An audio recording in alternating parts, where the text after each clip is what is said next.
శ్రీమాత్రే నమః. శ్రీ లలితా సహస్రనామంలోని 764వ నామము స్వర్గాపవర్గద. ఈ నామానికి అర్థం ఏంటి అంటే, స్వర్గ అంటే భోగమును ప్రసాదించే స్వర్గమును, అపవర్గ అంటే మోక్షమును, దా అంటే ప్రసాదించేది. జగన్మాత స్వర్గలోక భోగములు కోరిన వారికి ఆ భోగములను, లేకపోతే కేవలం మోక్షాన్ని కోరిన వారికి మోక్షమును, ఈ రెండింటిని కూడా ప్రసాదిస్తుంది. ఈ నామంలో స్వర్గము అపవర్గము అనే ఈ రెండు పదాలు చాలా లోతైన అర్థాలతో వాడబడ్డాయన్నమాట. స్వర్గం అనేది ఒక నమ్మకం. హిందూ ధర్మం ప్రకారం మరణం తర్వాత ఈ ఆత్మలు అమరత్వంతో ప్రశాంత జీవితం గడిపే ఒక ప్రదేశంగా స్వర్గాన్ని సూచించే. సాధారణంగా స్వర్గము అనంతంగా సాగే ఒక ఆనందమయ ప్రదేశంగా భావిస్తూ ఉంటాం. మంచి పనులు చేసిన వారు స్వర్గానికి వెళ్తారు అని. హిందూ పురాణాలు స్వర్గమును దేవతల నివాసంగాను, అక్కడ రంభ, ఊర్వశి, మేనక, తిలోత్తమ లాంటి దేవకన్యలు అక్కడుండే స్వర్గలోక వాసుల్ని ఆనందపరుస్తూ ఉంటారని, ఈ స్వర్గలోకానికి అధిపతి ఇంద్రుడని వివరించి ఉన్నాయన్నమాట. ఇక అపవర్గము లేదంటే మోక్షము అనేది పునర్జన్మ లేకపోవడం. అంటే ఏంటి? ఈ సంసారం నుంచి విముక్తి అని అర్థం చేసుకోవాలి మనం. జ్ఞానం, శాంతి, ఇంకా ఆనందం యొక్క స్థితిగా కూడా అపవర్గము లేదా మోక్షము వివరింపబడింది. వివేక చూడమని మోక్షమును ఏ విధంగా వివరించింది అంటే, కులం, మతం, కుటుంబం లేదా వంశానికి అతీతంగా పేరు లేదంటే రూపం లేనిది, యోగ్యత మరియు దోషాలకు అతీతమైనది, స్థలం, సమయం, ఇంకా ఇంద్రియ వస్తువులకు అతీతమైనది, అహం బ్రహ్మాస్మి అనే స్థితియే మోక్షం అన్నమాట. ఇంకా భగవంతుడు వేరు, నేను వేరు అనే స్థితి వారిలో ఉండదు. మొత్తం భగవంతుడే నేను అనుకున్న స్థితి వారికి వచ్చినప్పుడు ఇంకా వేటితోటి సంబంధం ఉండదన్నమాట. స్వర్గము అనే పదానికి సు ప్లస్ వర్గము అని విడదీస్తే సు ప్లస్ వర్గము అవుతుంది కదా. స్వర్గము ఎప్పుడో మన మరణం తర్వాత ఎక్కడో వేరే లోకంలో ఉంటుందనే భావాన్ని మనం మర్చిపోతే మంచిదన్నమాట. ఈ భూమి మీద మంచి వర్గము లేదంటే సువర్గము, చెడు వర్గము రెండూ కూడా ఉన్నాయి. సువర్గము, చెడు వర్గము రెండూ ఉన్నాయి. స్వర్గము అంటే మంచి వ్యక్తులతో కలిసి, మంచి వస్తువులతో కలిసి, మంచి విషయాల్ని పంచుకుంటూ మంచి ఆలోచనలతో గడపటం. దీన్నే మనం సత్సాంగత్యము అని అంటాం. ఈ విధమైన జీవితాన్ని గడపగలిగితే మానవుడు తన జీవితం అంతా సువర్గంతో గడిపి మరణానంతరం స్వర్గలోకానికి పొందుతాడు. జగన్మాత మనకు అటువంటి స్వర్గమును భూమిపైనే స్వర్గమును మరణానంతరం కూడా ప్రసాదించగలదు.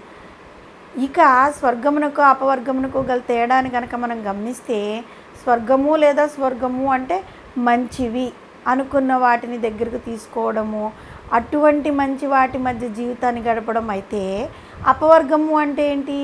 అవసరమైన వాటిని కూడా వదులుకోవడం అన్నమాట.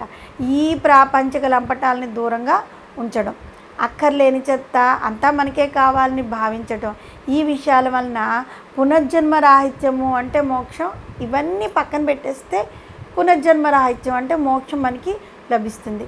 ఇటు స్వర్గలోక భోగాలను, అటు అపవర్గమైన పునరావృత్తరహితమైన మోక్షాన్ని, ఈ రెండింటినీ కూడా ప్రసాదించగలిగింది ఆ తల్లే కదా.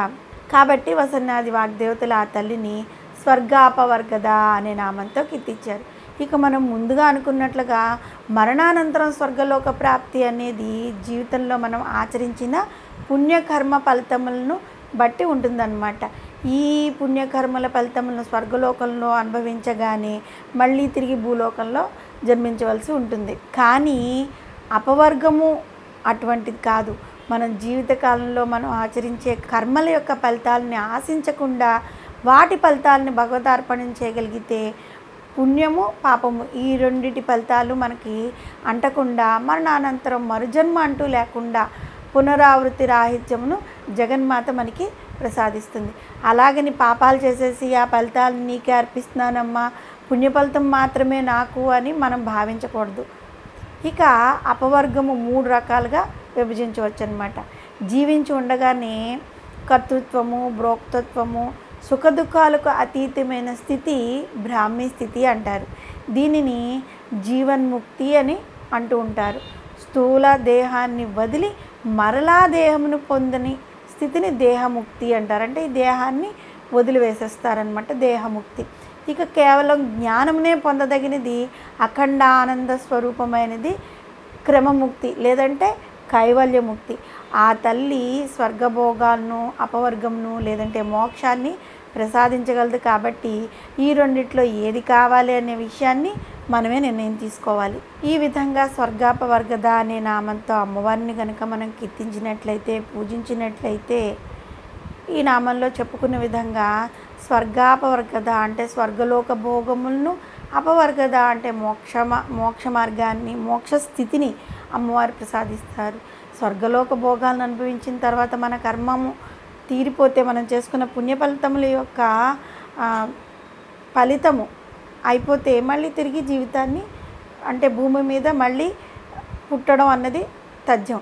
కాబట్టి అవి కాకుండా అపవర్గద అయిన తల్లిని గనక మనం పూజించినట్లయితే, నిత్యము అమ్మవారి ఆరాధన, అమ్మవారి ఆలోచనలతో మనం కనుక జీవించినట్లయితే, అపవర్గద అయిన ఆ తల్లి మనకి మోక్షాన్ని ప్రసాదిస్తుంది.